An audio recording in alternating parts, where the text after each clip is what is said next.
Well, hello everyone, I am Fracture, and this is the 500 subscriber question and answer special. We have a lot to talk about today, so let's jump right into the questions. Raven Valor 95 asks, what is the first game you ever played, and can you do a backflip? Well, I'll answer the second part first. Can I do a backflip?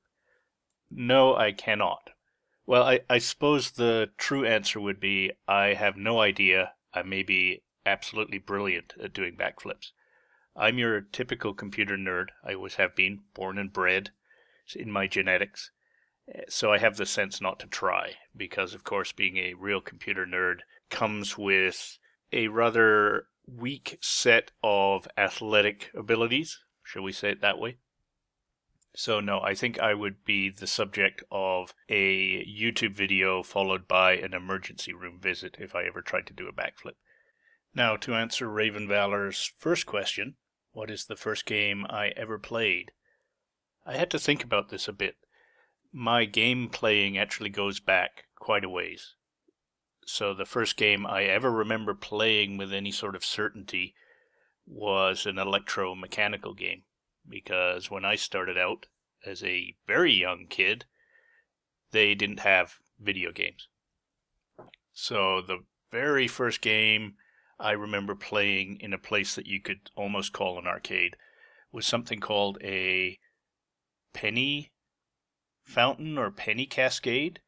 Basically, you drop pennies in at the top and they landed on one of two moving platforms, and if your penny landed in the correct spot, that when the platform slid back, it would push all the other pennies off the end of the first platform onto the second, and then when that platform moved back, hopefully it would push more than your investment off the second platform into your hands.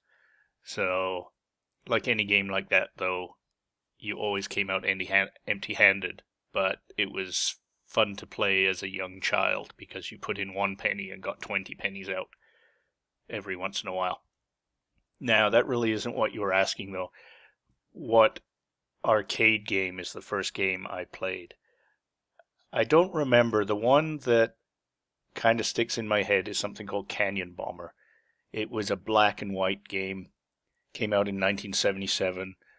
I will post a link or perhaps an annotation to a video I found on YouTube of Canyon Bomber. It was an Atari game, and the idea essentially is there was a canyon filled with what appeared to be billiard balls. Each one was marked with a 1, 2, or a 3, and your blimp was flying back and forward at the top of the screen, and you dropped bombs, and as the bomb hit these billiard balls, it would erase them. And the idea was to empty the canyon of all these balls. And if you hit a spot where there was no balls left, that was 1 missed turn, and after you missed 3 turns, the game was over. I probably go further back than that. I'm sure I played Pong when it first came out, but I don't particularly remember that. I do remember the Canyon Bomber being the first, almost something you could call a real arcade. It had more than one video game, but it was a kind of sleazy, disgusting pool parlor. So smelled of cigarettes, and the arcade cabinet was all covered in cigarette burns and stuff, and probably if my parents knew I was in there at the age I was in there, they would have freaked.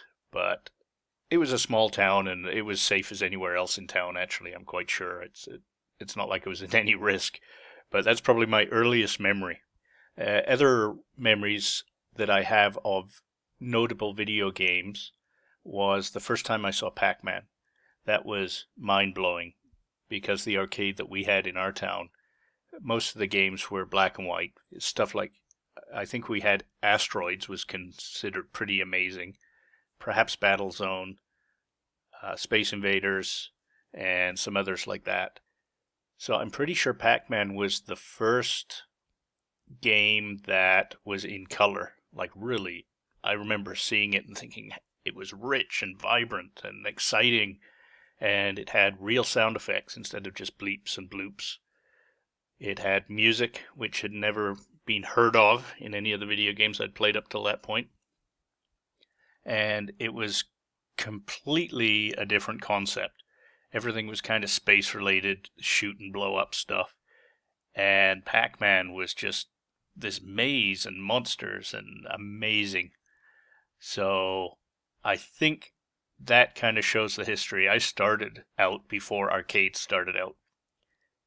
Anyway, so I hope that answers your question, Raven Valor 95. And let's move on to the next question.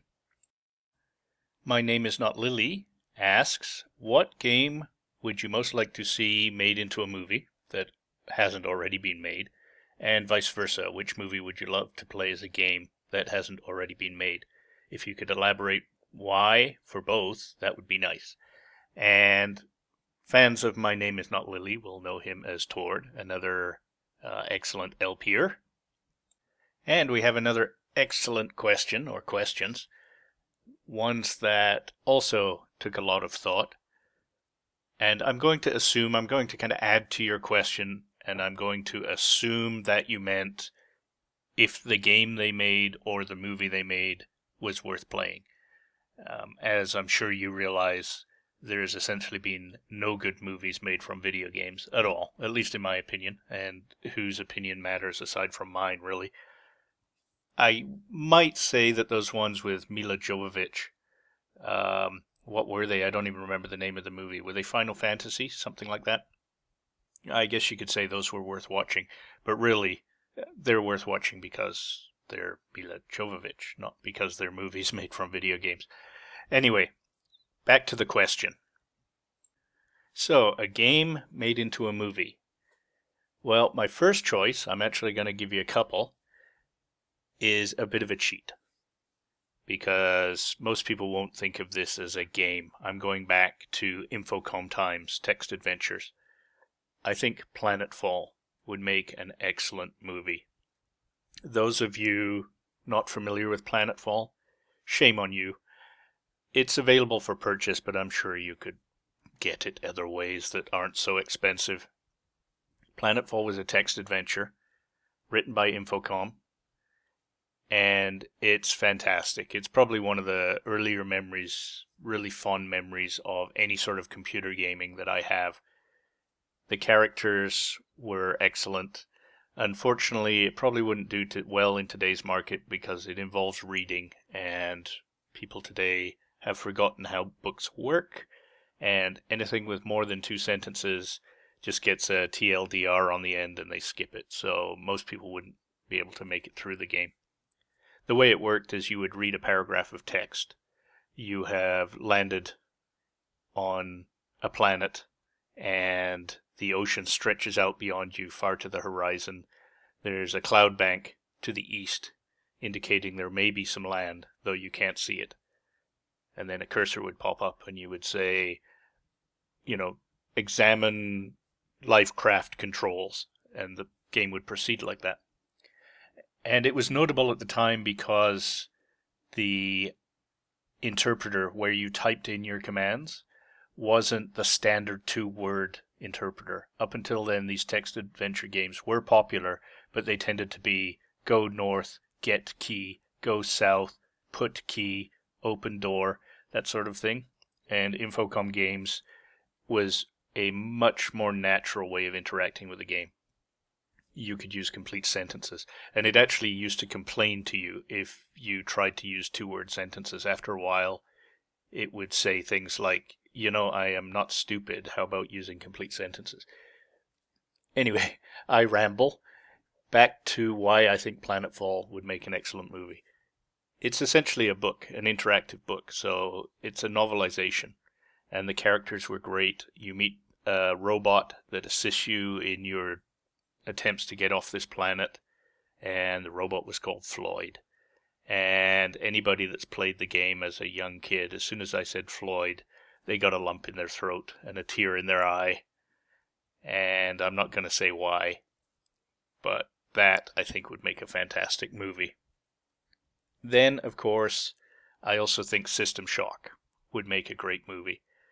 And I'm talking about the original System Shock, not the one that most people think of. The original System Shock was a DOS-only game.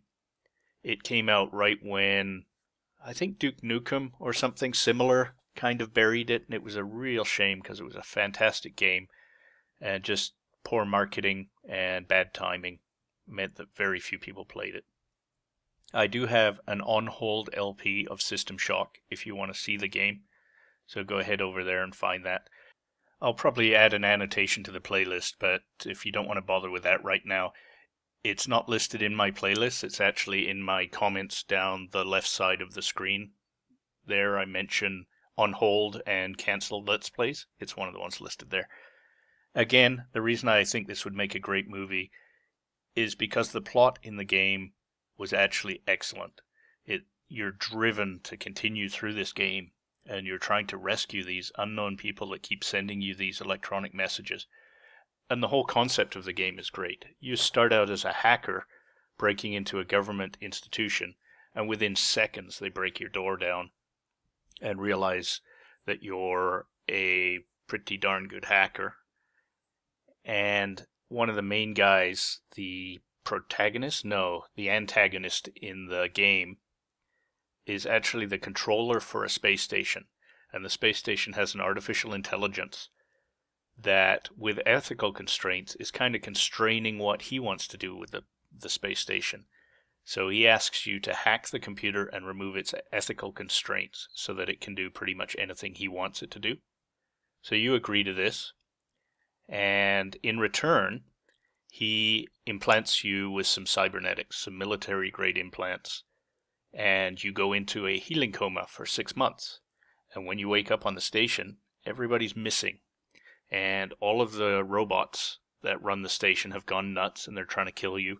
And it's filled with all sorts of mutations and weird creatures also out to kill you. And then you start receiving emails, both from the artificial intelligence that runs the station and from these little groups of people still fighting for their lives on the station, and they're trying to get you to get to them and help them. So you're getting these desperate emails from them. A great, exciting game. Cybernetics, science fiction, space stations, artificial intelligence, shooting mutants. What can you say about that? That would make a fantastic movie, and the story's already written. They would barely have to change anything about it. So, there you go. Those are the two movies that I would like to see written from games. And the second part of My Name Is Not Lily's question was essentially the flip side of that. What movie would I like to see made into a game? And again, I'm going to assume made into a good game that's actually worth playing. In real life, this generally doesn't work out either, although there's a few notable exceptions that I'm not going to note. I'm sure everybody can think of the occasional movie that's turned into a halfway decent video game. In no particular order, I have 4 or 5 I can think of that I think I could make into a game if I had all the skills required. So my first choice, first in the list, not necessarily highest on the list, would be Westworld. It's an old movie, science fiction movie with Yul Brynner. And it's sort of a Disneyland concept, an adult Disneyland, where people pay to go to Westworld or Future World or Fantasy World in this Disneyland-like place called Delos. And the concept is when you go there, it's live action. All of the characters are androids, but they're almost indistinguishable from humans. So in Westworld, you get to be a gunslinger and you get to shoot other people because they're androids. So that's the sort of underlying concept.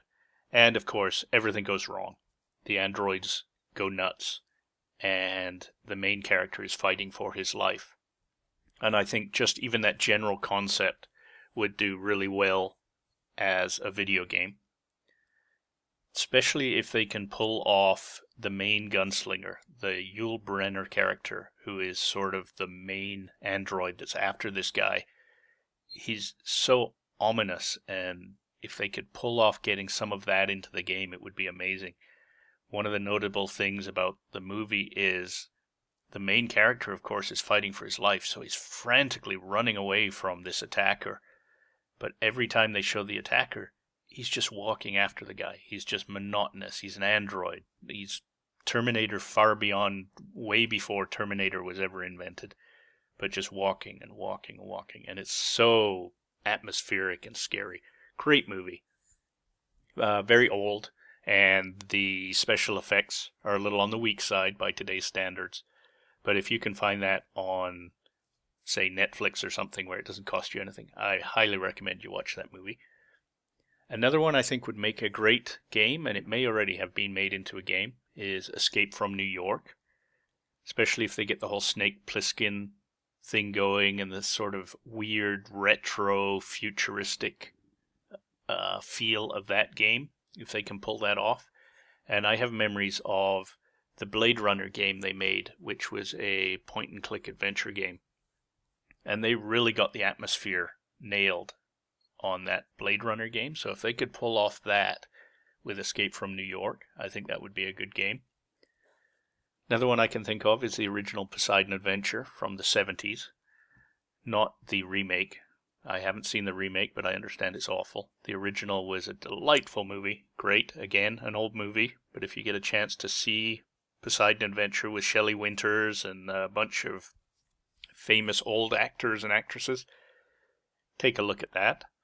And the reason I think that would make a great video game is it's sort of been tried in one Star Trek game that I can think of. But the concept of that movie is a ship is hit by a tidal wave and it flips upside down and a bunch of people survive. So it's still floating, but it's upside down. So the entire ship is upside down and they have to find their way out.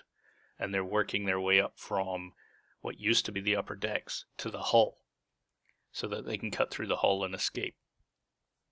So I think that concept would really translate well into a video game. And then the only thing I could think of other than that really, and this is kind of where I stopped thinking because I got, 4 or 5, was Memento. Memento's a strange movie where time doesn't flow from beginning to end. It's jumping all over the place. And something you do at the beginning of the movie actually happened at the end, and something that happens at the end of the movie started at the beginning. Really kind of cerebral, and you have to pay a lot of attention. And if they could pull that concept off in a video game, I think that would make for a really exciting, sort of groundbreaking video game. They certainly have some of that concept in place, and you could exploit it. They have lots of video games now where you can rewind. Sands of Time was one of the first major ones that did that. But we're seeing that a lot more now in video games. And I kind of like the concept. Even in reality video games, like racing games, they let you rewind now. And we're also seeing time manipulation. Of course, came out with Fear had it. What's the other one? I can't remember. But a lot of those where you have bullet time. So if they could pull that off and actually start shifting the timeline of the game around. So, I don't know, you start out very powerful and then jump back and you're weak and then you jump to the middle. I think done right, that could be pretty exciting. So, there you go. My name is not Lily. I hope that answers your question. Now on to the next one. Lightly Lost asks, what inspired you to start doing Let's Plays? So another good question with a not so easy answer. I always like producing things. I have to fill my time with some sort of creative thing. For a long time there, I was doing blogs. I have a website that I haven't updated in years, but you're welcome to go and look at it. It's called Sartastic.com. Sarcastic with a T, Sartastic. I'll put a link if I remember. Where I write humorous entries and sort of just ramble. If you're interested, you'll see what I mean. But when I kind of got sick of doing that, something was going to fill my time. And at the time, I was watching things called speedruns. It's where somebody, either through skill or using an emulator and save points and careful planning, gets through a game as fast as they can. There's a thing called speedrunarchives.com or .org, again, if I remember, and I probably won't. I'll put a link. A lot of their videos are already showing up on YouTube anyway, so if you search for speedrun 100%, that is where somebody gets through the game as fast as they can while collecting every item in the game and that sort of thing. I enjoyed those. And at the time, though, technology really wasn't up to it. Fraps wasn't really available, and it was the stuff that was available was generating massive files. So, well, they were considered massive at the time when you had a 1 or a 2 gig hard drive. It was producing, you'd fill your hard drive before you really got anything done. And then it would take hours and hours to compress the video, and then more hours and hours to upload it. Too much effort. And now, basically, it takes no time to compress and less time to upload and stuff. So it's almost to the point where, well, if you consider streaming, it is to the point where there's no effort involved in actually producing this stuff. So anyway, where was I? What inspired me to do it? I wanted to do something like that. I like the concept of recording a game and showing people. I thought I was the only one that was interested in this sort of stuff, and the Speedruns archive site kind of showed me, maybe there's a market. Certainly I can't be the only one watching these, but my skill certainly isn't up to producing speedruns. I just don't get through games quickly, and I don't get through games with 100% of the items either. So I kind of let that sit for a while. And then technology caught up a bit, and you could actually start producing this stuff. You could actually get hard drives big enough to do this. Fraps came out. Fraps was very good and stable. And I started seeing more recordings of games. And initially on YouTube, they had no commentary. It was just people playing games from start to finish. And I saw weaknesses. People would skip through all the dialogue on a game that you'd want to see, or that sort of thing. So you're watching this game to actually see the game as a movie, and they're just skipping past all the dialogue, and, well, that makes the game. And then people started commentating, and for the most part it was pretty awful. People didn't spend the time setting up their audio, and again, with Fraps not being available, it was people videotaping their TV screen, and I don't particularly like those, and that sort of thing. And then I don't remember what the first actually successful Let's Play that I saw was, but I don't think I started producing Let's Plays before I realized what Let's Plays were. I think I had actually watched some Let's Plays where they called them Let's Plays, and they were playing the game and commentating and producing a serial, so a daily video, a true Let's Play by today's definition. Beyond that, I don't remember who gave me that final push, what LP that I watched that made me decide, yes, I'm going to do this. I think it was sort of an evolution. And when you look at my first LPs and stuff, I'll be talking about that part later, but when you look at them, you see how I evolved as well. I'm sure I probably watched one of the big, well-known LPers and then started subscribing to more and more based on each of the large LPers, of course, has a list of their favorites. And it's not long before you've got 10 or 15 people subscribed, all producing what you think is excellent work. And then it just kind of evolves. You decide, yes, I'm going to do it. And you move forward and you do it. I'm going to end this question here, and it's going to be kind of hanging. I know I haven't completely answered your question, and the reason I'm going to end it here is because some of the other questions people asked also add to this. So if you're willing, keep listening, and you'll hear more answer to your question, and you'll recognize it when you hear it later on in the audio. Thanks for an excellent question. On to the next one. And Zoe87 basically asks, how do I record these things? So this will be fairly quick to answer. The answer is actually on my channel in my notes. I detail what hardware I use. I basically have an HP multi-core processor or whatever. Computer was on sale for $800 at the time. Nothing special. Decent video card. The software I use is almost invariably Fraps. On rare occasion when I'm playing a DOSBox game, DOSBox has built-in video recording. It produces an AVI uncompressed, so it produces giant files like Fraps does. But that's basically it. Fraps, DOSBox. For streaming, I use Procaster from livestream.com, which I find to be an excellent program. Extremely well done.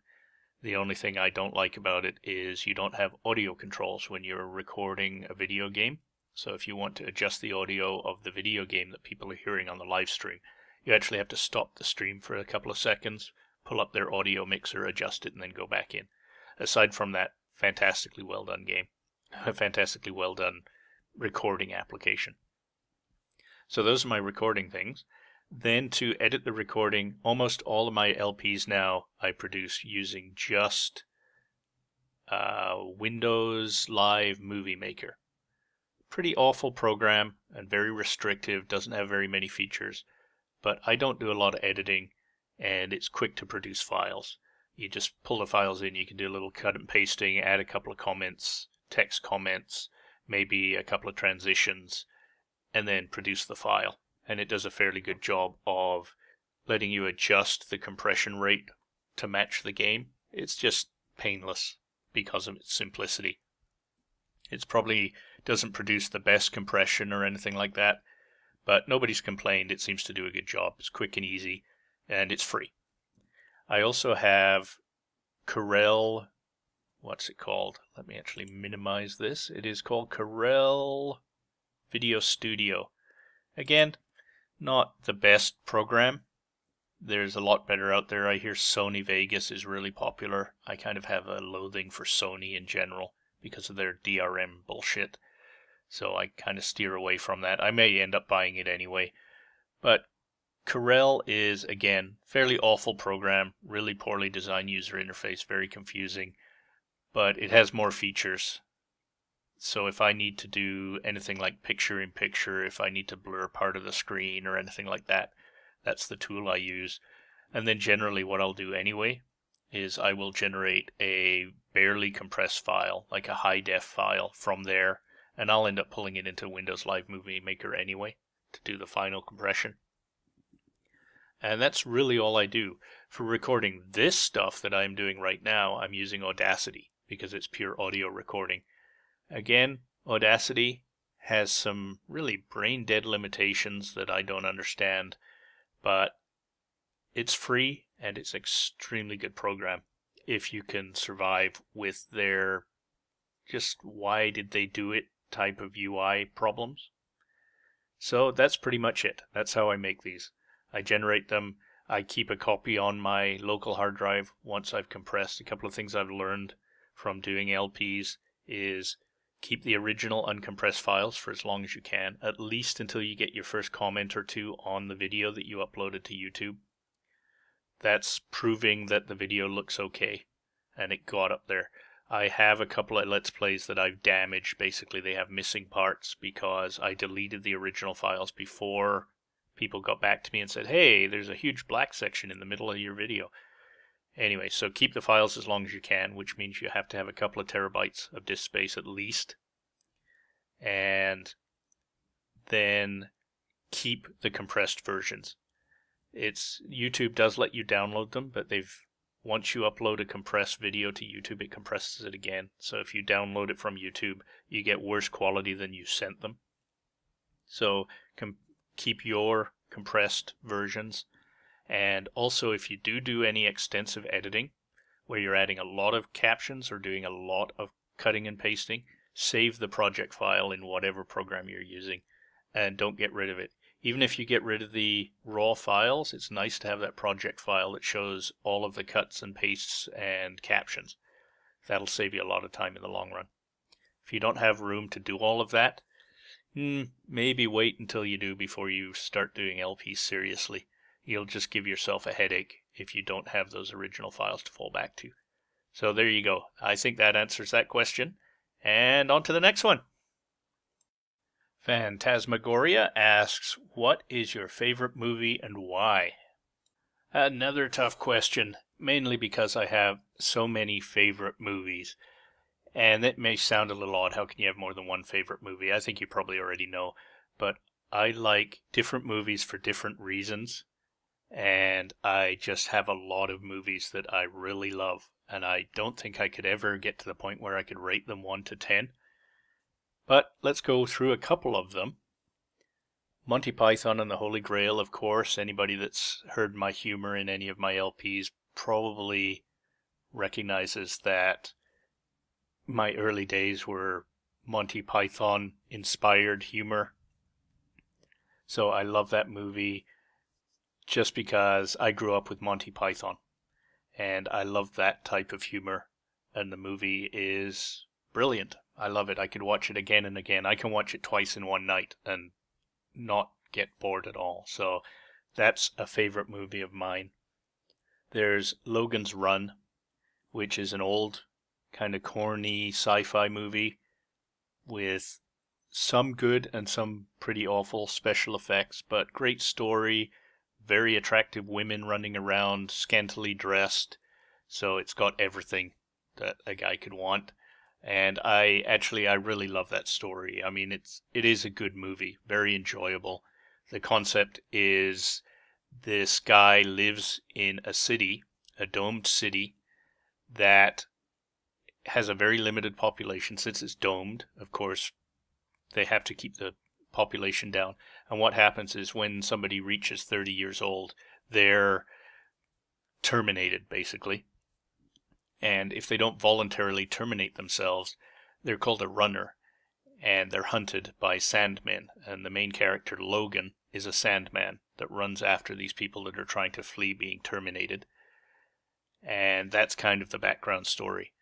And there's another lady that he gets involved with called Jessica Seven, played by Jenny Agutter, who I really liked for several reasons. She's an amazingly attractive woman, of course, in the movie.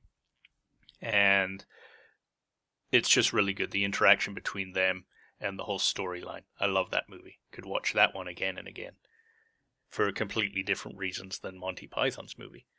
Another one I love from beginning to end and cannot find fault, although a lot of people find lots of faults with it. I don't see them.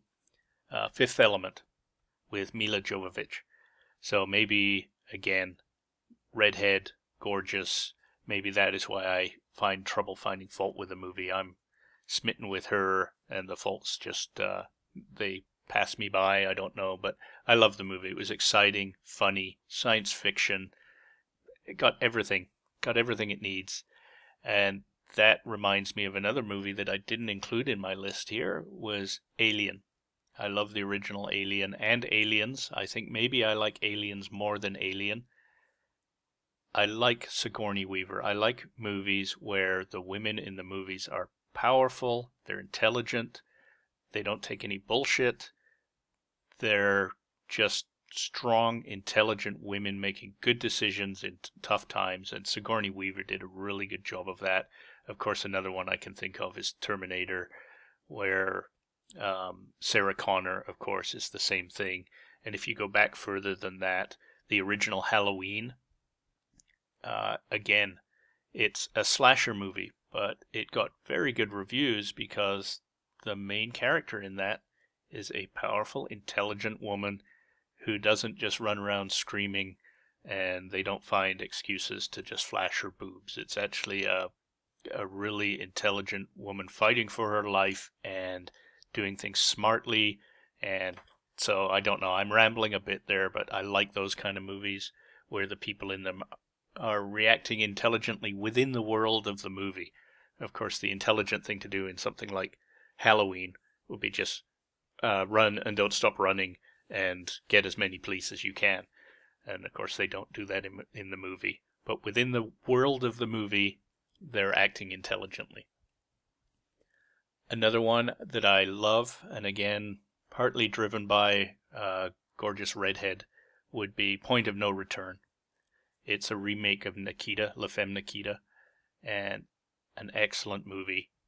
Again, the woman in it, powerful, intelligent woman in there, sort of also fighting lots of big guns, lots of gun battles, and a really good underlying storyline. Another movie that I really like is Galaxy Quest, sort of for the Monty Python aspect. It's a hilarious movie with a great underlying story, great, just everything about it.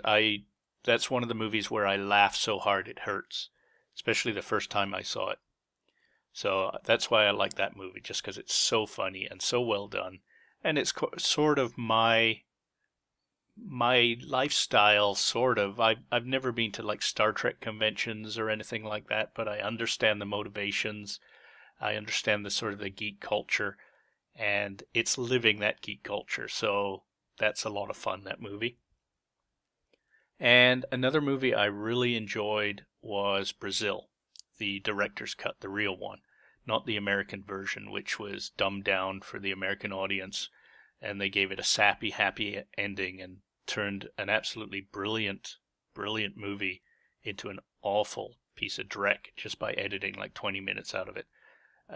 The skill of the director or the skill of the editor to ruin a movie like that was masterful. How they managed to do that must have taken, I don't know, the utmost in skill. But the original edit, as it was intended, again, a brilliant movie. And again, I'm starting to see a commonality here too. The female protagonist in the movie, again, intelligent, strong-willed, that sort of thing. So I think that's a common thread. The gorgeous redhead, intelligent, strong-willed woman in a movie seems to be, I'm just noticing this now for myself, but it seems to be a common thread in movies that I like. And another movie with a different genre than the other ones that I've discussed is one called Butterflies Are Free. It has Goldie Hawn in it, but aside from her, you probably wouldn't recognize any of the actors. But it's a great movie, made from a play of the same name, Butterflies Are Free. But the concept is there is a blind man living in a city, I don't know if it's Chicago or New York, I can't remember, large city, living by himself, and he has a new neighbor move in by the name of Goldie Hawn, who at the time was very young. I think she was 19 or 20 when she made the movie. And yes, you're going to see a common theme here. She spends a lot of time in her underwear, and she's very attractive in the movie. But don't let that steer you away from the movie. I know, for one, my niece loved the movie as well. It is a really, really good movie. Really good story. Sort of a little bit chick flick, but definitely not. Anybody would like the movie. So if you can find that one on Netflix, I highly recommend it. It's an older movie, but really, really fun one to watch. Anyway, so that's it. Those are a very few of some of the movies that I really enjoy. And I hope that answers your question. I could actually keep this question going for hours, listing hundreds of movies. But I think I'm going to stop here. And I hope you enjoyed that answer. And on to the next question. Luke Nutzman asks, do you think Moore's Law will hold true 20 years from now? And which game controller is your favorite? Moore's Law, for anybody that's not familiar with it, states that the number of transistors that can be placed inexpensively on an IC doubles about every 2 years. And so far it's held up for 50 years or so. So that even though the law is specifically about the number of transistors, I'm going to kind of make it a little vague and be more along the lines of, is computer hardware going to increase in power at the rate that it has been doing for the last 50 years? And I don't think it is, but I don't know if it's just a delay or if it's sort of a permanent plateau. I think what's changed is gaming consoles have put sort of the brakes on the endless desire to produce the increasing power. Up until now, I truly believe the advances in the PC industry and computing hardware in general have been driven by PC gamers. They're willing to always live on the bleeding edge, pay premium price for the best hardware, and that drives development. Now the brakes have been put on. More and more of the market is switching towards console gaming, where the console games only come out, well, when's the last time a really good advancement in console gaming came out? Xbox 360, and we've had this multi-year delay. It never would have been heard of in the PC world. It never would have been tolerated in the PC world. In the PC world now, it's shifted towards constantly faster and denser and more powerful graphics cards. So there's still some of that going on, but I definitely see it slowing. We're not seeing every 6 months something new, something complete and new being released that is just twice as amazing as the previous version. For quite a few years there, everybody was buying a brand new PC to get a PC that could handle the next game, and the game was worth the trouble. And that's not happening anymore. So I blame 360, not really blame. I mean, it's not bad. It's plateauing because people are satisfied with the level it's at. you have a small audience that will never be satisfied, but the general market, the 360s and the PS3s and the consoles that are out now are pretty close to what they want. It makes their hardware look good when they're playing the game. They're not having to tolerate 4 frames a second. They're not having crappy graphics. And the improvements for the cost aren't enough to make people desperate to want the new equipment. That may happen. We may have another console or a new PC thing that comes out. I'm thinking of a switch from the way they render scenes to raycasting, but that may not happen. If it does, that's going to be a huge change.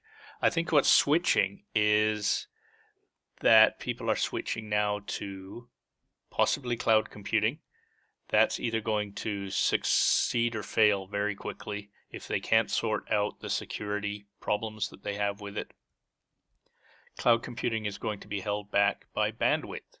If you're going to store everything on the cloud, you need both up and downstream very fast. And anybody that does Let's Plays knows this. They can downstream a YouTube video very quickly, but getting it onto YouTube, most people are on ADSL, and the A stands for asymmetrical, so their upstream bandwidth is far slower than their downstream bandwidth. And that is going to make the cloud struggle. If I wanted to put all, 15 terabytes of files that I have on the cloud, it would take, I haven't done the math, but a year to upload it? I mean, it can take me a couple of hours to upload a 20-minute video if I don't compress it very well. So that's going to hold back cloud computing. If they can get over that, if cloud computing and the promise of cloud computing generates enough interest for people to spend money and demand faster and faster internet, I think that's where things are going to be driven for the next 20 years, is faster and faster bandwidth. And if the bandwidth gets fast enough, you're going to see the processing power decentralize or centralized from being decentralized. We already do it at work. We have less and less powerful laptops, and hints that more and more of our work will be done on virtual private networks with virtual hardware. It works at the server level, and we do that a lot now. A lot of our servers are virtual. But you're going to start seeing that with games, and you're starting to see a couple of the services. I don't remember the game services, but there are game services already out there where all your computer is doing is sending the controller information to the service. They render the video and stream it back to you. It works. It has problems, and I don't know how scalable such a service is, because they still need to have the gaming hardware somewhere, and I don't know how well that will pan out. But if cloud services does well, and if the bandwidth improves, we may start to see a revolution in the way things are done. And I think that's where Moore's Law is going to shift to, is getting that to happen, especially if you describe Moore's Law as just computing power. I think we're going to see a shift in where computing power takes place. Now, can the transistor count on microprocessors increase if we just strictly stick to Moore's Law and say, can we double the transistor count on a given microprocessor? Possibly. There's a couple of ways you can do that. You can make the microprocessor bigger, so you actually make the die size bigger and bigger, so there's more room for transistors. That's kind of cheating, and industry does not like that. Die size is cost. The more dies they can fit on a given silicon piece of silicon, the more money they can make. So if the dies are getting huge, they're making less money. They're not being able to produce as many successful dies, and it just isn't going to work out for them. So the industry, the manufacturing industry, is pushing away from that. They would like small dies, even if that makes the technology really complicated for them to produce each of the dies. They would prefer small dies. So we may see the transistor count go up, literally, vertically, where they do three-dimensional transistors. Right now, transistors are essentially, for a given unit of space, there's a single transistor. they're working on stacking them or putting them sideways so that they can pack them closer together. There's actual physical limitations that are getting hit now with the sizes. Atoms are a given size, and when the traces get into the sort of sizes they're hitting now, first of all, they can't use light to do the photo etching or anything like that. They're using X-rays, and they're using smaller and smaller wavelengths so that they can get these traces smaller and smaller. But at some point, and they're already seeing it, is atoms are the problem. The smallest you can go is 1 atom wide, and that's theoretical. You obviously can't actually do that with non-superconducting and get electrons to flow down a 1 atom wide trace. So you're also starting to see some really strange quantum effects when you get down that small, and you get to see these strange migrations that happen on the chip. When electrons try to go around a corner on a trace, they actually encourage migration of the metals so that they can actually short themselves out over time, because electrons fly off the end of a trace and they sort of encourage shorting to happen. All sorts of weird things to happen. And when you get down to these speeds and these sizes, light speed is a real problem. If you need a signal to get from one side of a die to the other, and you're running it at such a speed that it can't make the trip, at the clock cycle that you have all these sort of problems where you have 2 different signals on a line at the same time, and just insane.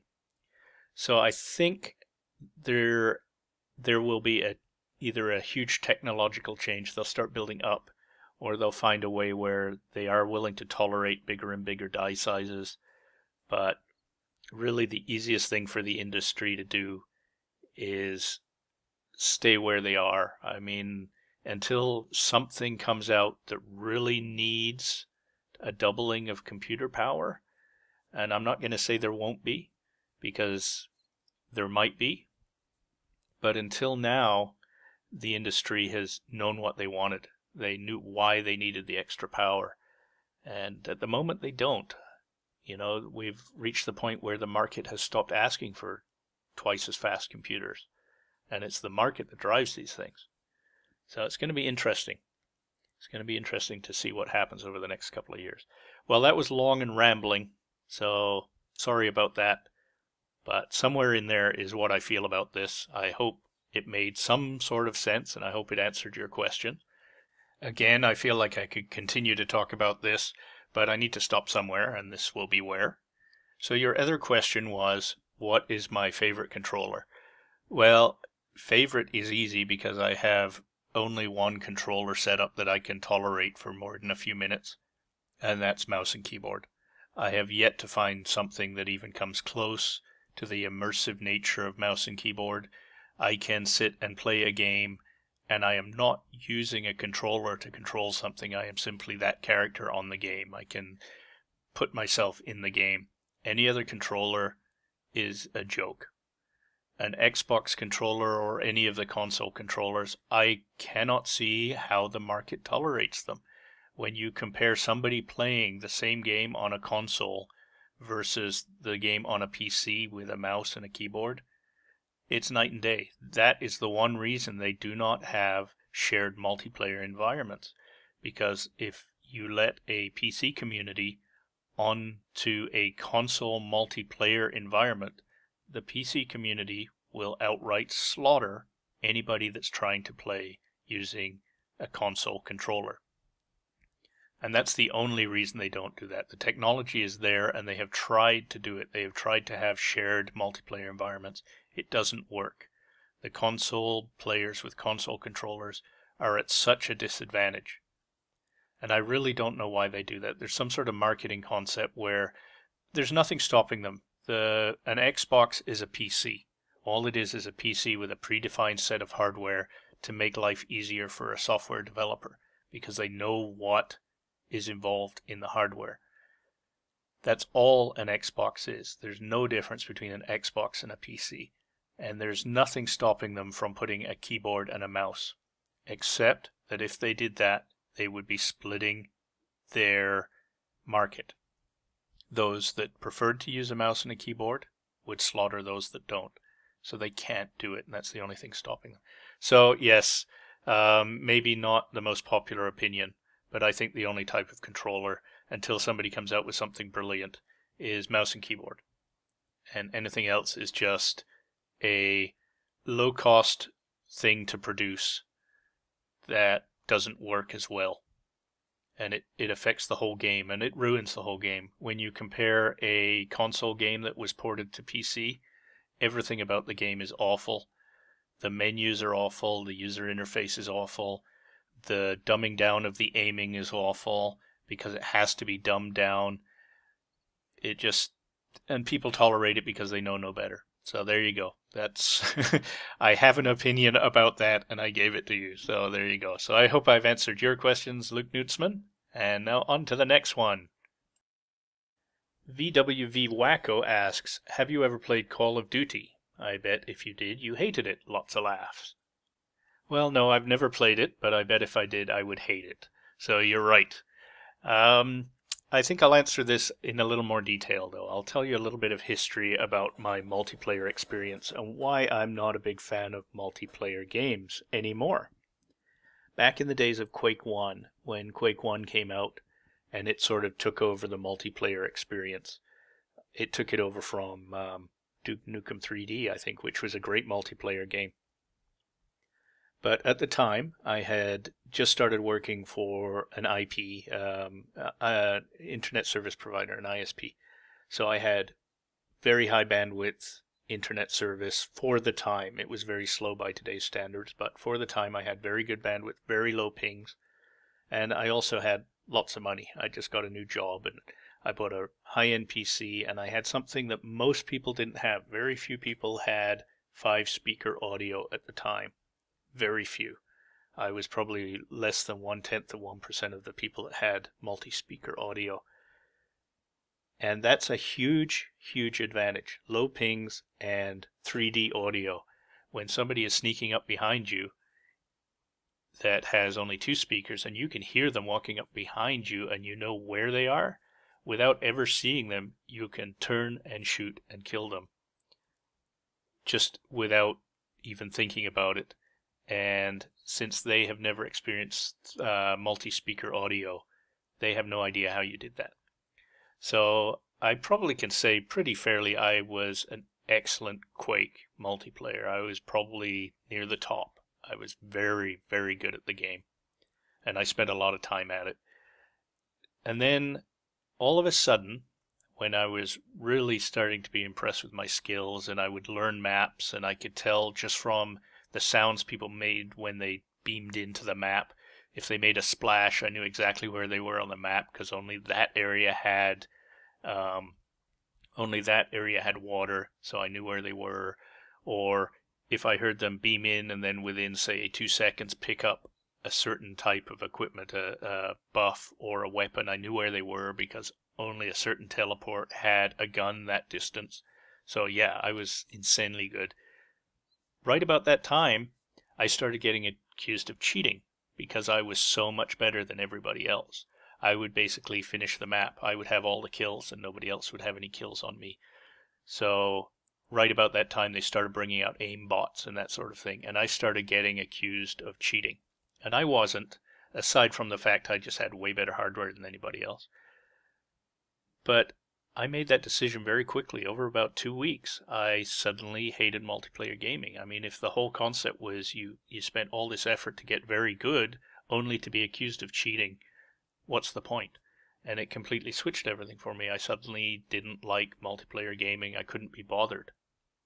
And I think even if I went back to it now, something else has come up that I just can't tolerate.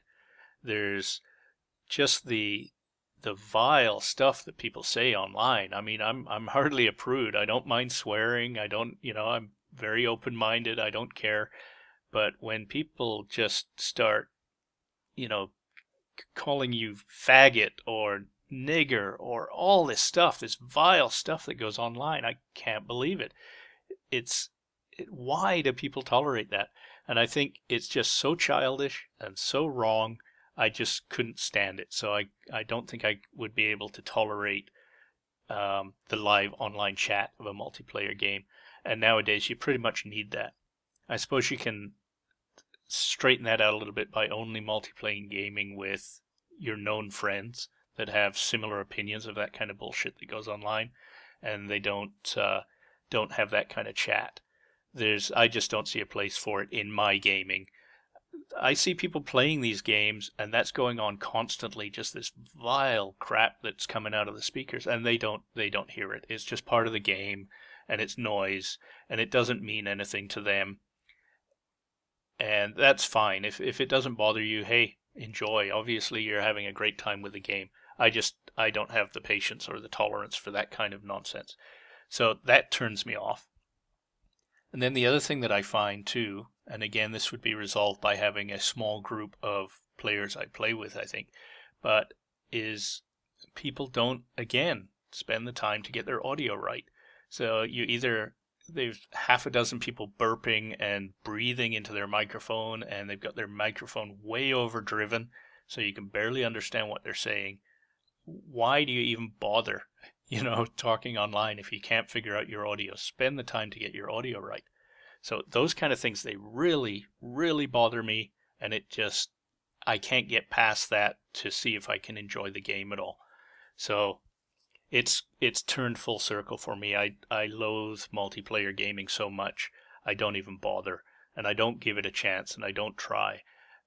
Even when I do massively multiplayer things, like there's a bunch of free-to-play stuff on Steam now that I got onto, that even when I play multiplayer games like WoW, if I started WoW again, I would solo it. I solo the whole game. When I played WoW, I played for a long time, and I got a character up to 60, but I did it myself. I didn't do any instances with anybody. I purely soloed a rogue to 60, and I didn't do any auction house. I didn't do any of that. Everything the rogue owned, it was stuff that I had found myself, or I'd killed and got off mobs. And I thought that was great. I mean, I felt I'd made an achievement. Unfortunately, it makes a character that everybody else they're just purely trying to get the best and matching and all that bullshit, and I don't like that stuff. So that's not my way of playing, and I'd considered trying to even start a guild on WoW where it was just purely that. It was purely people that were playing sort of a raw character, but without a specific mode in the game where cash disappears and you're not allowed to trade anything and you have to kill stuff for yourself. They would have to revamp the game completely so drops were tuned to your character, so that as a rogue I'm not getting shields all the time. But if they had that mode, some sort of hardcore mode where it's not related to if you die completely. It's related to you only get what you pick up yourself. You can't sell stuff, that sort of thing. I think that would really interest me in a multiplayer game, but I don't think there's a market for that. I don't think they could make a successful multiplayer game that had that mode. There's always going to be people that just want to buy the gold, that want to do the auction house, they want to be the perfect character. And that's a shame, because I think there's a niche market, but not enough to support a multiplayer game. Anyway, again, rambling, but that seems to be sort of the nature of this whole thing, so I hope that doesn't bother you. And it kind of answers sort of your question. You asked me, did I play Call of Duty, and I started talking about something completely different, but no, I don't, and that's why. So hopefully I answered your question, and let's move on to the next question. Sauron4389 asks, what is your favorite game of all time? Well, regular viewers probably already know the answer to this, so this might be a fairly brief question. It is the original DOS System Shock. I think it was the first game I played that pretty much had everything, and I almost played it by accident. I think it was sitting in a drawer for quite some time. It had come as a freebie with another game or a piece of hardware that I'd purchased, and I was bored one summer holidays, and I finally plugged it in and gave it a try, and I believe I either played it in one sitting, one like 62-hour sitting, or with very few sleep breaks in between. but it was an amazing game, especially for the time. As I said earlier in this podcast, I do have an on-hold Let's Play of it. So if you go to my channel and you look down the left side, there's a section in my channel comments where it says on hold and cancelled Let's Plays. And System Shock, I think I actually spelled it System SHK so that it would fit on one line. That's in there, and you can go and take a look at what the game's about. The graphics don't hold up by today's standards, but the gameplay certainly does. It is one of those games that proves time and time again that the game is not the graphics. And I think too many developers think that it is. If you have a really good game, you can almost, if people are willing to give you a chance, get away with having crappy graphics in a fantastic game. But it's pretty hard to get away with having a crappy game and fantastic graphics. People just won't tolerate that. So, yep, very short answer, simple question, because I've known the answer for many, many years. The original DOS System Shock. So, I hope that answers your question, and on to the next one. Top Hat Industries asks another fairly quick question. Did you have any subscribers before you started LPing? Well, yes. Yes, I did. Billions and billions. Actually, I had 5. 2 of them were my friends and 1 was my mom. But other than that, yes, I did have subscribers before I started LPing. The other 500 are all as a result of my LPs. And it's been 6 months, almost to the day actually, since I started LPing. So things are going faster than I ever could have imagined. Anyway, there's not much more I can add to that answer, so I hope it answered your question. And on to the next one. Too Much Crime Drama asks, how do you decide which games to LP next?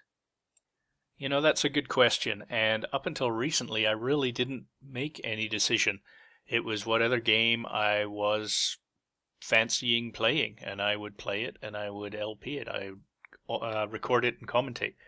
But I do notice that's changing now that you ask the question. I do find myself spending more time trying to choose a game that fits well with my style of Let's Play. I never would have put that much thought into it before, but I find myself spending more time looking through Steam for a next game that I think will be really fun for me to LP. I don't spend a lot of time worrying about whether I think it will generate people watching it or if it'll be fun for people to watch. That just happens. I can't do anything about that. I can't decide if other people are going to like it, and I really don't put much thought into the audience side of things, to be honest.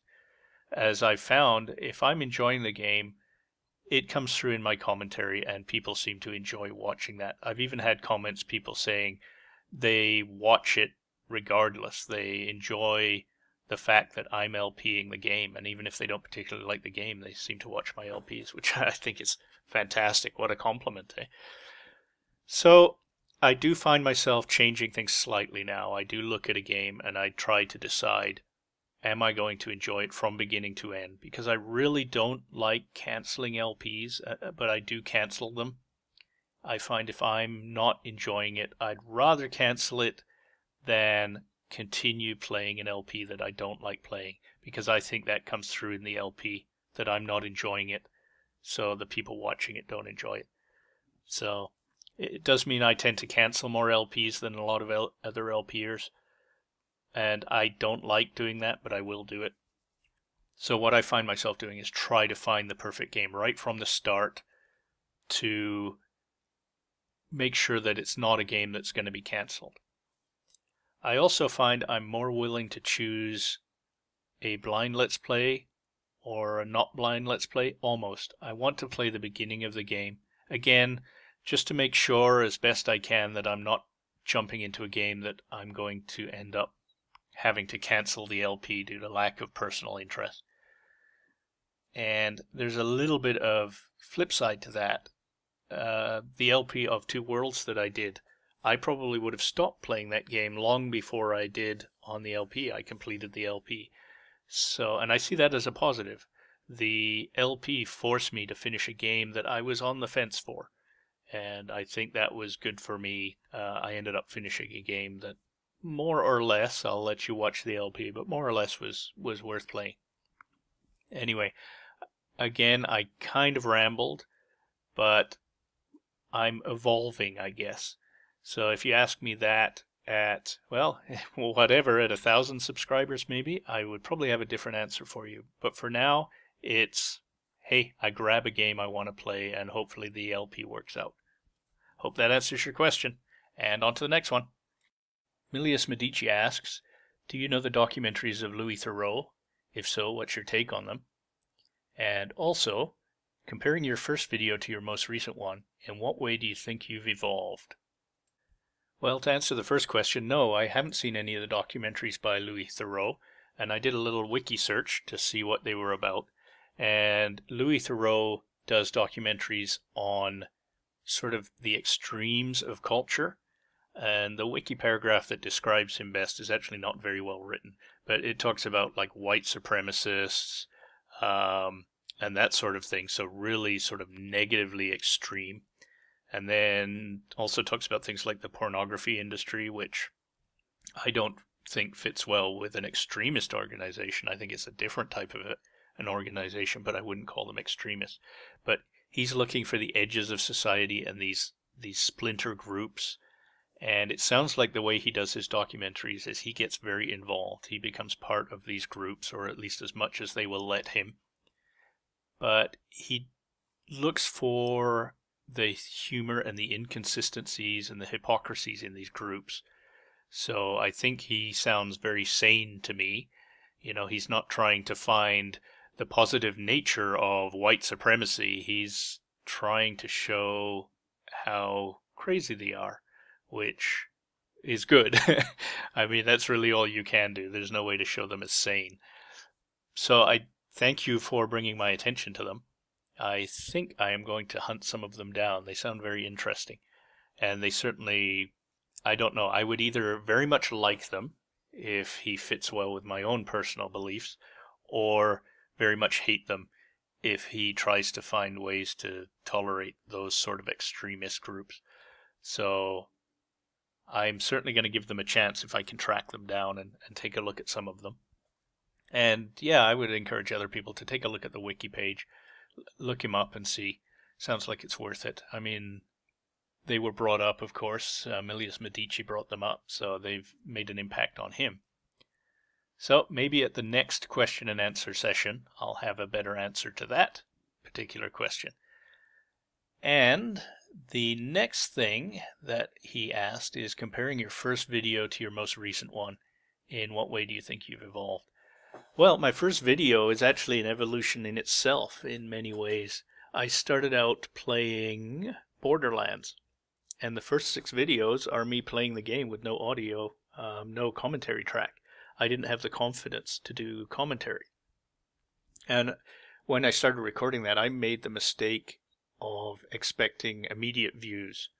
And now I really don't concern myself with how many viewers I'm getting or that sort of thing. I'm certainly pleased to see my viewership is increasing, but it doesn't concern me at all. And at the time it did. I mean, anything like that, you put stuff online and you expect people to flock to you.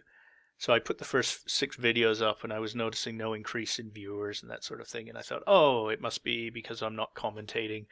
I guess I'll just bite the bullet. And even though I hate the sound of my own voice when it's recorded, particularly at the time, I'm going to do it. I'm going to take the plunge. I'm going to record some commentary. I'm going to throw it up there. Darn it, what the heck. But I still didn't have the confidence to do live commentary.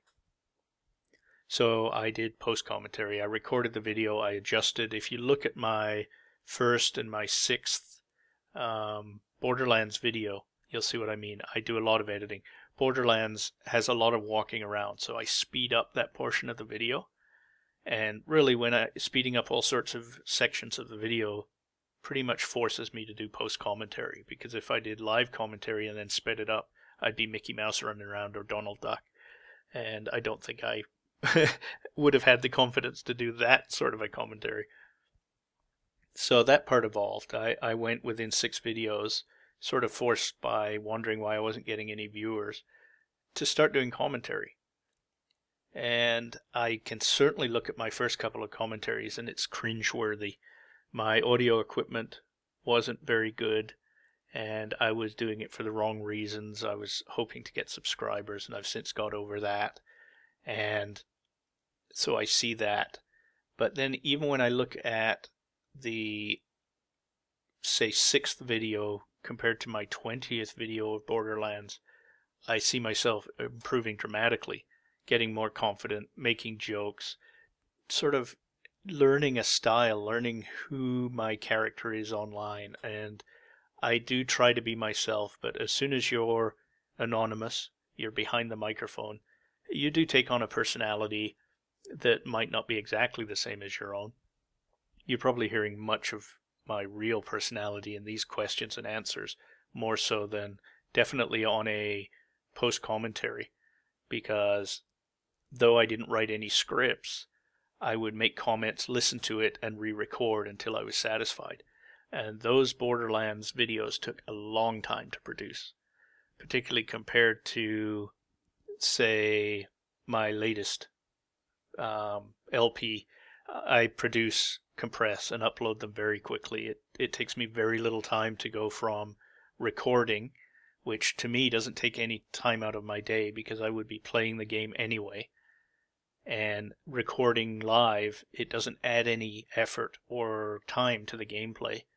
And then compressing, you don't have to sit and watch it, so that doesn't take up any time. And then uploading, I generally do in the evenings, so it doesn't take up any of my time either. The computer just sits and uploads.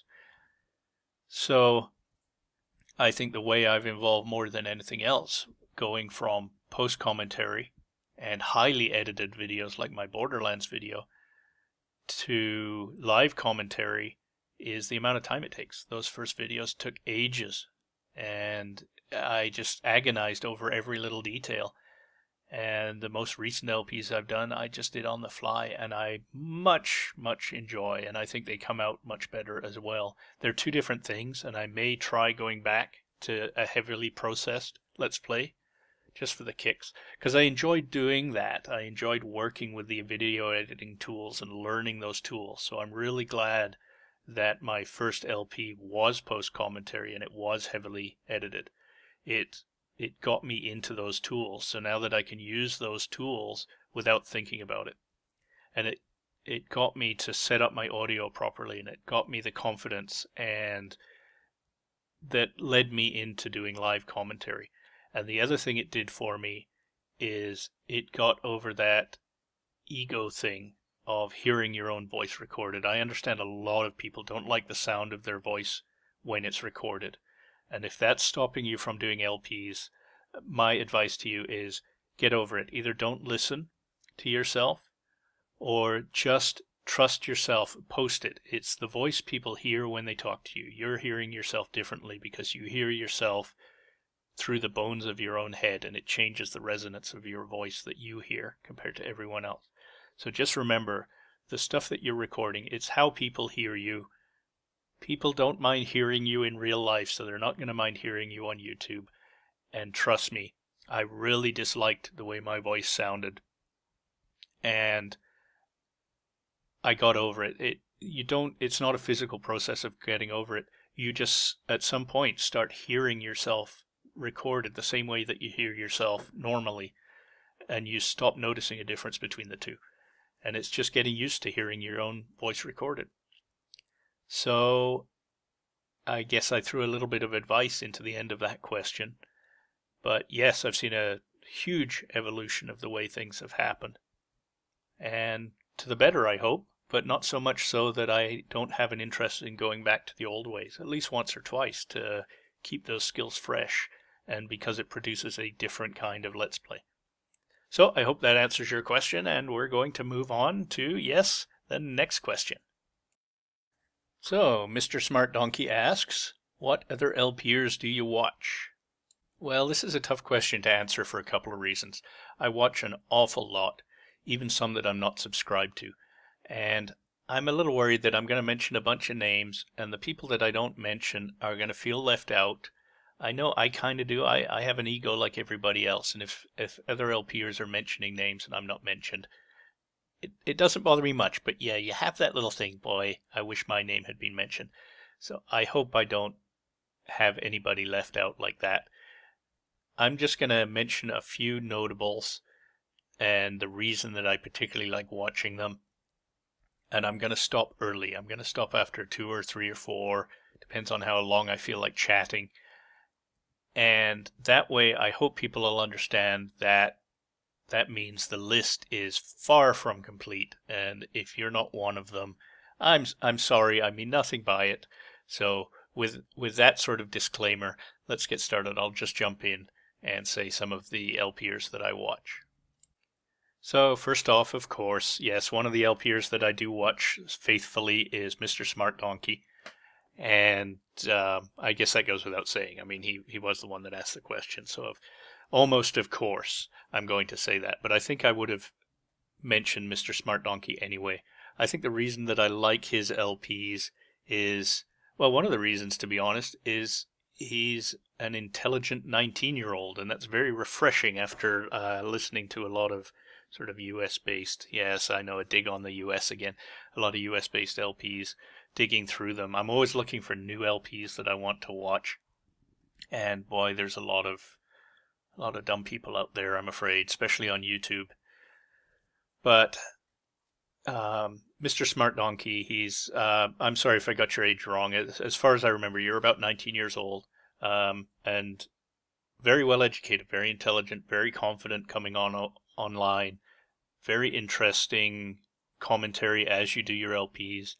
And so just some hilarious stuff that you mention, just sort of casually. You got sort of a deadpan sense of humor, and I love it. I laugh out loud several times with every LP that you produce.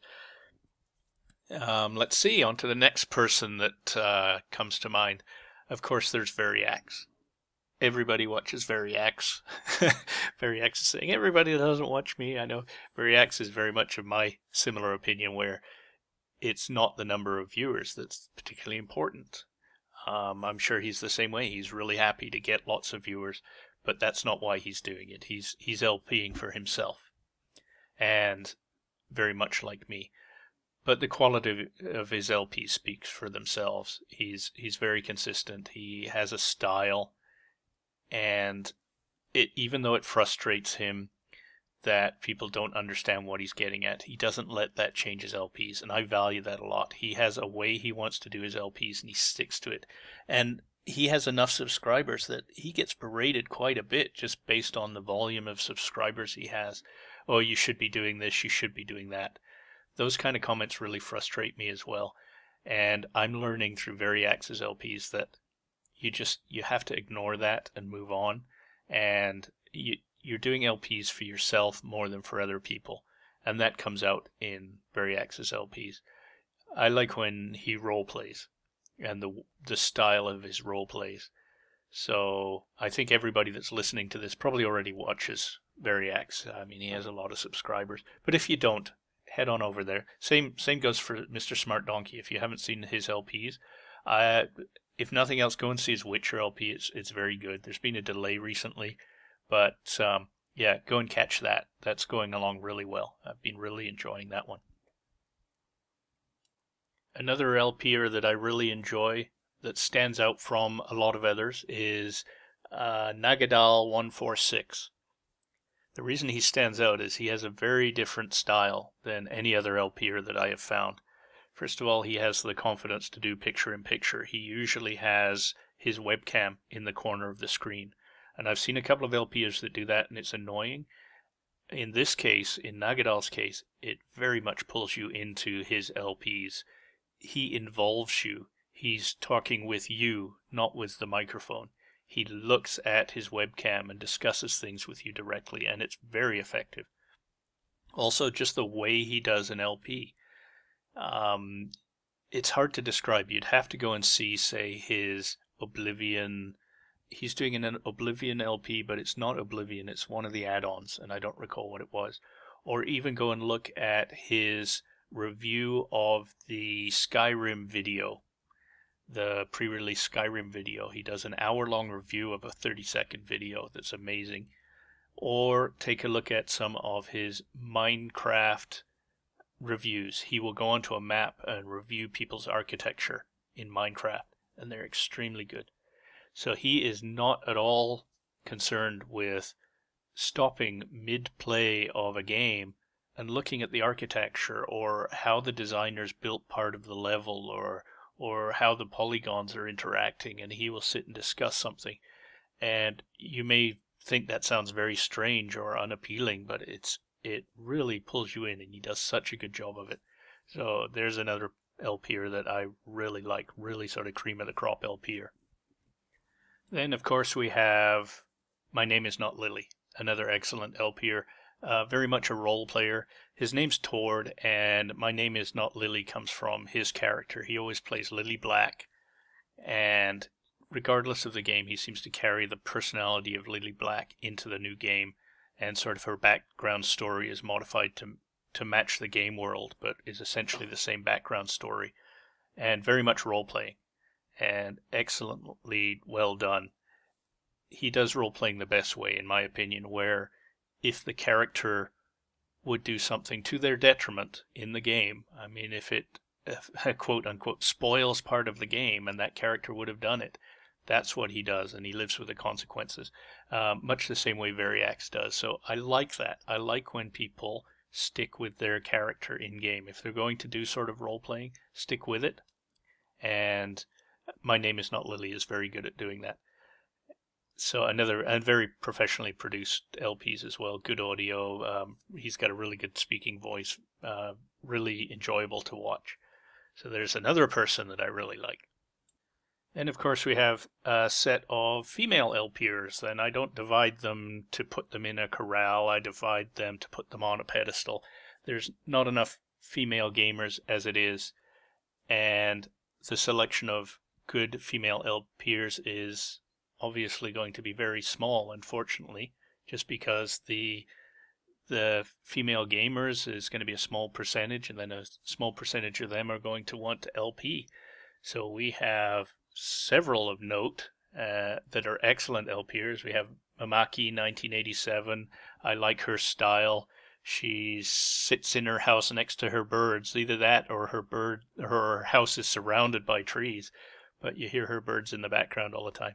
And she has an interesting style. She's just playing the game and chatting lightly, and it's sort of the LP where if you were sitting on her couch watching her play the game, you'd get that kind of a discussion. So I like that, very relaxed, very enjoyable, just watching her play through the game. Kriana, of course, is a brilliant LPer with a fantastic sense of humor, and I can't get enough of her LPs. Watch her Mass Effect LPs, just hilarious. Yeah, just fantastic LPer, so she deserves many more subscribers. So if you don't subscribe to Kriana, you've got to go over and see her videos. You just can't get enough of those. Phantasmagoria is a new LPer that I've been watching recently. Again, great.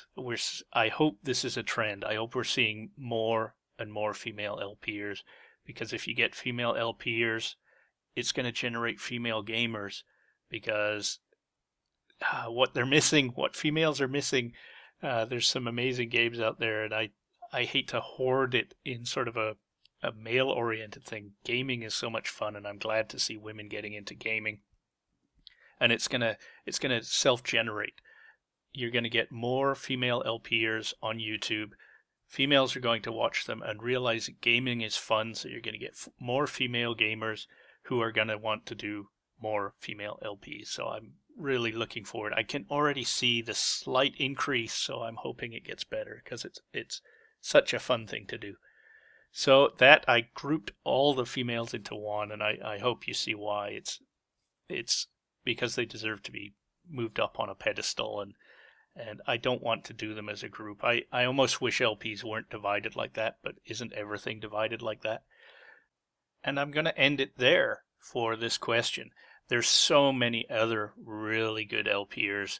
There's even ones I want to talk about right now, but I can't. I want to leave a bunch unmentioned.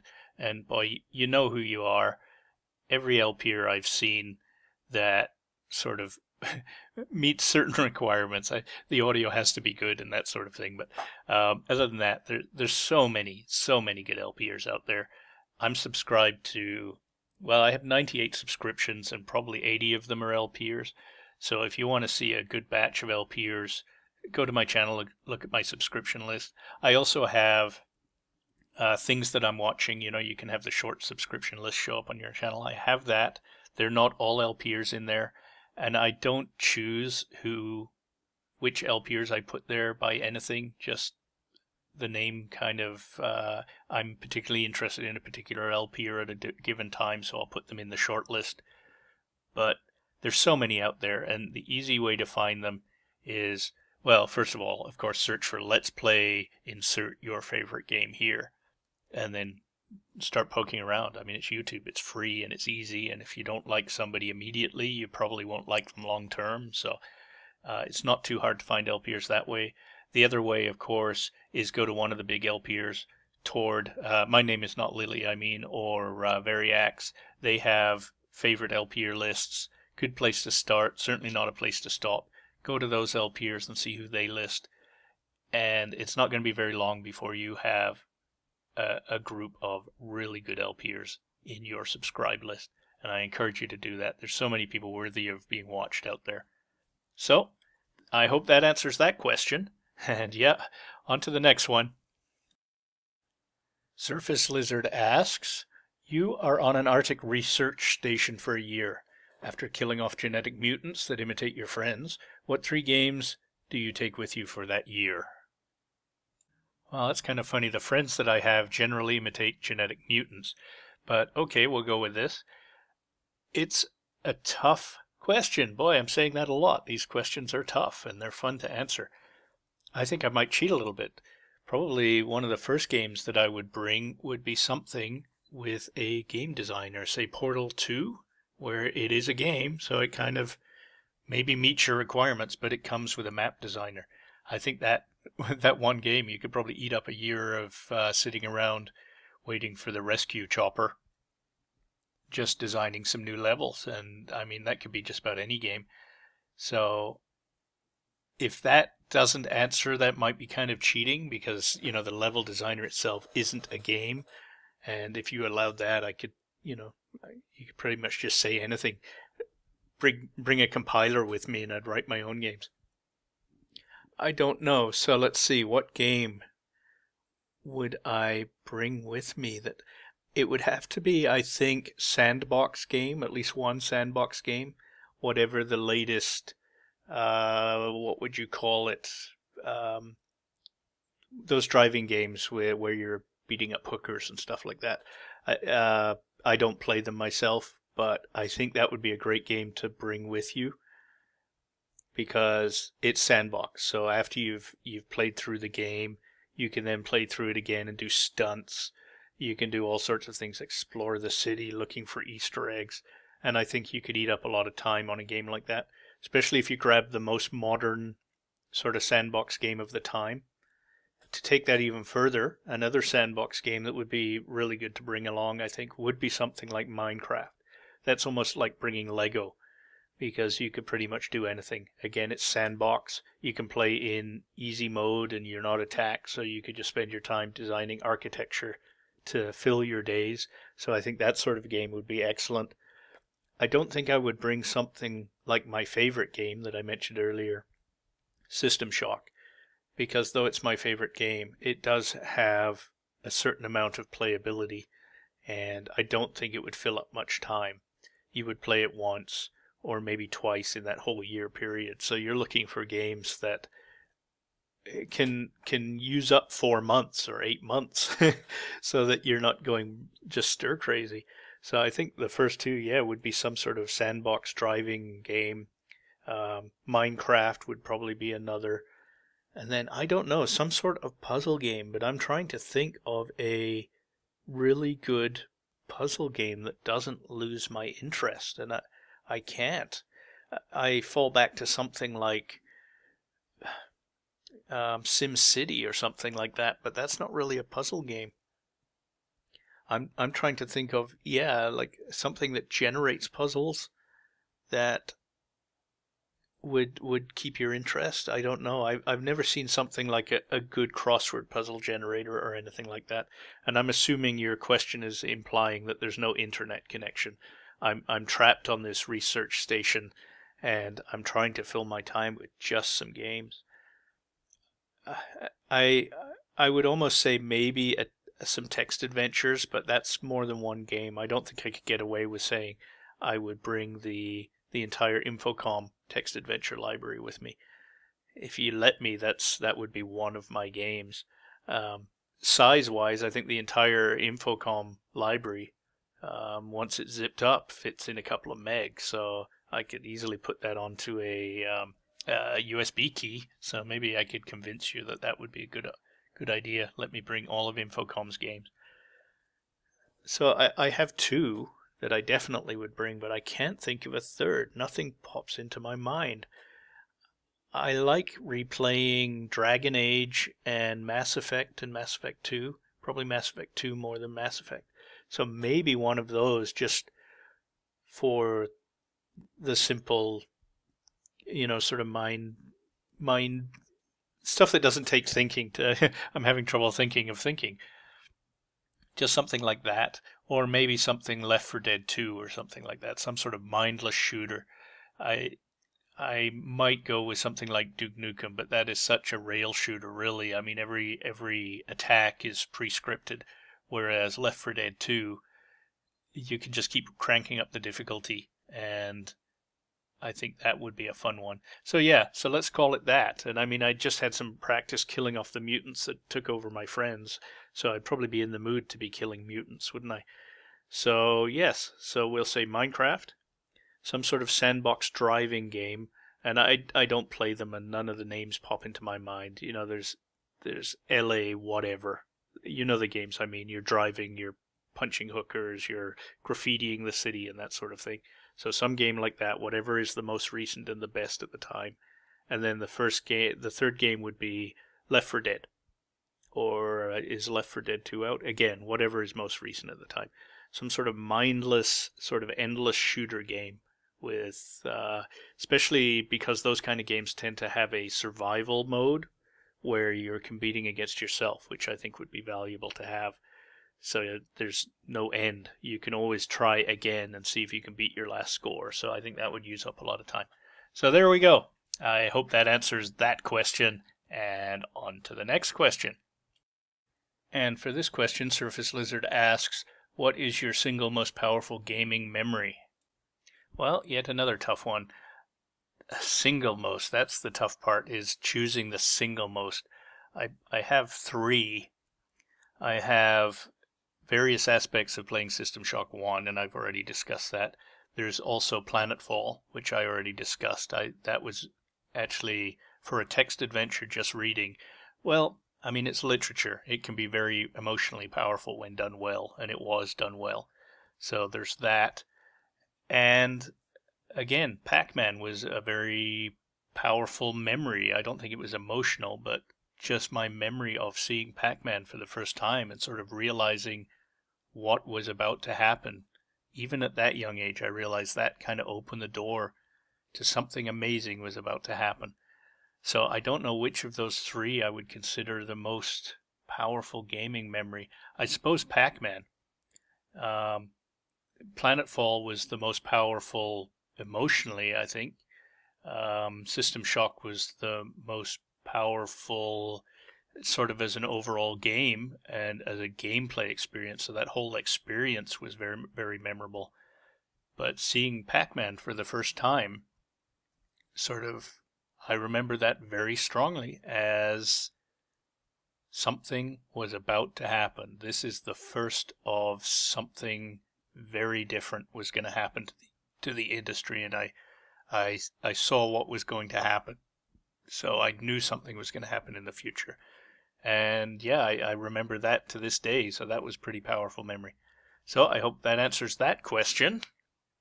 And Surface Lizard is the next question also. And yes, I did ask for as many questions from anybody as they wanted to ask. So I'm very happy to ask as many as you can think of, Surface Lizard. And your next question was, like yourself, I don't care for online multiplayer. What are your reasons for being so indifferent to it?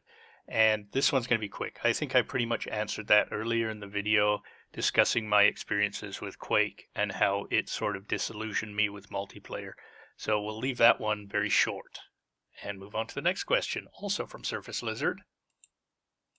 This next question, quite easy to answer as well and very short. Cats or dogs? For me, cats, no question. I don't have a cat right now. I haven't had one for several years, but prior to that, I think I, almost without a gap, had a cat in the house for my entire childhood into my adulthood. I'll post a picture of the last cat that I had, called Lowen. Lived until he was about 23 or 24. He did very well for a cat, and yeah, great cat. Fond memories of owning that cat. The only thing that's really holding me back on getting another one is they are a lot of work. No matter what you say, I mean, they are independent, but keeping your house clean with a cat is a lot of work. A lot of fur, a lot of smells, and that sort of thing. So, I mean, you do have an animal running around in your house.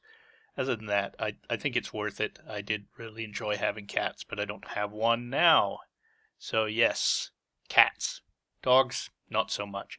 Actually, and I think the reason I don't like dogs, for the most part, I dislike dogs, strange dogs. My sister has dogs, and I like her dogs. Or she's got one now. She has a dog, and I like it. But for the most part, any dog that I will meet on the street, as a rule, I will dislike it. Partly because of barking and noise. I don't like noise at all. And neighbors with barky dogs, they bother me. So as a rule, I kind of hate dogs. But I was also bitten as a young child. And I think that probably has an effect. When I think about it, I don't think it does. I don't remember that as an unpleasant experience anymore. Although I do remember getting stitches and shots, and I remember that it was painful, but I certainly don't remember the pain or anything like that. But maybe that had a psychological impact on me. Who knows? But yeah, no big fan of dogs. So there we go. Dogs or cats? It's cats. And the next question is from a name you'll recognize. Variax asks, out of all of the LPs you've done so far, which are you the most happy with and why? Well, for reasons I discussed earlier in the video, I'm quite happy with my Borderlands. Mostly because it's my first and I got to see it evolve. And I like that. I like looking at the first couple of videos and the last couple and see how much I improved and that sort of thing. But by far the most enjoyable LP I think I did, I mean I can actually watch it myself and enjoy it, is my KOTOR LP. Variax, unfortunately, he's doing his own blind KOTOR LP, so he can't watch it to see what I'm talking about. But I think that was the perfect LP for my type of humor, my type of gameplay. It was a lot of NPC interaction where we're having these conversations, and that's my kind of humor. I'm sort of a comeback person. If somebody says something, I can usually come back with something abrasive or funny or whatever the case may be, and I'm quite quick, so I can do that live. And KOTOR just was perfect for that. The initial videos, it was one of my earlier LPs, so again, I'm getting used to LPing and getting better as I go. I can't remember if it was actually my first live LP. It might have been. I don't remember now. But I get better as it goes. Once I hit Undercity, I sort of hit my stride, and I think KOTOR LP gets better from the Undercity onward. I start realizing this is a good opportunity for humor, and I can be myself on this LP. So I really, really enjoyed that one. And I mean, it's a fantastic game. How can you go wrong with KOTOR? Other than that, I'll do the flip sides. Which ones didn't I particularly like? I didn't have a lot of fun at all doing Deathspank 2 Thongs of Virtue. I completed it. I got it done. And I think the LP came out quite well. I think it came out enjoyable. But it was really tough. I wasn't enjoying the game, and I basically just slogged through it. And now that I've said that, if you watch the LP, you might be able to see that I wasn't enjoying it. And in some places, I mean, I go so far as to say that I'm hating this, and God, I can't wait for this to end. So at those points in the game, it's quite obvious that I'm not liking it. But I think it just wasn't a great game, especially compared to the first. So I think that's one of the LPs that I'm less satisfied with. not counting the ones I cancelled. Those bug me to no end. I really dislike having to cancel LPs, but as I said earlier, lesser of two evils. I think I would prefer to cancel an LP that isn't turning out the way that I would have preferred to have it turn out versus finishing it anyway and ending up with a completed LP that I'm just not happy with. So, I think that answers your question. That seems like one of my shorter answers, Variax. I'm sorry if you wanted volume of answer, but I hope it does answer your question. And we're going to move on to the next question. My next questions come from Michelangelos. At least I think that's how you pronounce that. My apologies. Anyway, what made me choose Frack as a username, and where did I get the profile picture that I use? So the answer to the first question, where did I choose Frack? It's actually Compound Fracture is my full sort of alias, but it comes from the 80s. Back in the 300 baud modem days when you actually dialed up a particular computer BBS and it was all text and it was basically chat channels and they weren't live either. It was basically public email. You would post something and somebody would reply. So that sort of thing. And I don't know where I came up with it. It wasn't because of any sort of injury. After the fact, I had an injury that could have been called a compound fracture, I suppose. Well, it approached one. But when I chose the name, I didn't have that in place. I think I just kind of, that sounds cool. I was probably taking a first aid course or something in school at the time. It would have been elementary school. And that helped. And I remember I used to sign it. Again, I would space over and I would type COMP and then hit character and space over and then OUND. So the compound fracture, the compound would be broken as my signature. And I thought that was really cool at the time. Pretty lame, but lame compound fracture. Anyway, so if anybody wonders, a compound fracture is when you break a bone and the bone comes out through the skin. So it's a fracture compounded with an incision on your skin and the bone is sticking out. So that's what a compound fracture is. But I didn't have a compound fracture at the time. The other question was, where did my profile picture come from? Well, that one's easy. There's a rather awful movie, aside from one of them, called Trilogy of Terror with Karen Black. And Trilogy of Terror was, as it sounds like, 3 little mini horror movies as a single movie. And they all involve the same actors, but they're very different movies. The one movie in particular is about a Zuni doll, a lady who is being hounded by her overbearing and hateful mother. For some reason gets a Zuni doll. I don't know, I can't remember now whether she came back from a vacation with it, a la the Brady Bunch or whatever the case may be. But it was in this little case, and it's that person that you see on my icon as my avatar. That's the Zuni doll. It's a Zuni warrior. And it's this little doll with just all teeth, and it had a chain around its chest and a little tag on it that says, "Do not remove the chain. This doll contains the soul of a real Zuni warrior, and it is only this chain that is keeping it under control. So the chain must never be removed." And it's just a knick-knack that she picked up somewhere. Well, she goes to do something in one of the other rooms and then comes back, and the chain has fallen off this Zuni doll. And she notices but doesn't think anything of it, of course, and then goes and does something else and comes back, and the Zuni doll is missing. The chain is lying on her counter, but there's no Zuni doll. And with that, I'll leave it at that. But it's delightful.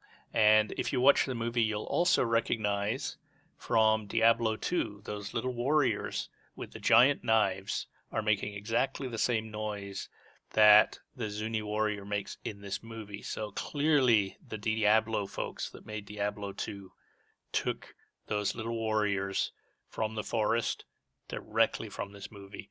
I mean, it was a bit of a cult classic when I was a kid, and it had me jumping from my door to my bed for probably 6 months. And I'm not the type to scare easy, but there's parts of that movie that stick in your head, especially as a child. So if you can find that one, again, Trilogy of Terror with Karen Black, if you can find that on Netflix or some other streaming service, Hulu or whatever the case may be, yeah, look it up. and stick with it. The first couple, I think the Zuni Warrior episode is the last, so the first 2 episodes are a bit weak, but probably worth watching. I mean, you can get through them. I certainly did. But that last one is hilarious for its corniness. And if you're a little buzzed from beer or whatever your illicit or semi-illicit drug of choice is, more's the better. It's a great laugh. So that's where that came from, and that's where my name came from. So I hope I answered that question. So there we have it. We've reached the end. And as always, I thank you for watching, and I thank you for listening. I encourage you to leave comments, suggestions, or infantile abuse. I promise I read it all. And if you like my videos, don't forget to subscribe to my channel or give me the thumbs up. And I hope to see you at the next milestone. Have a good one, folks. I really enjoyed this, and I hope you did too. Cheers.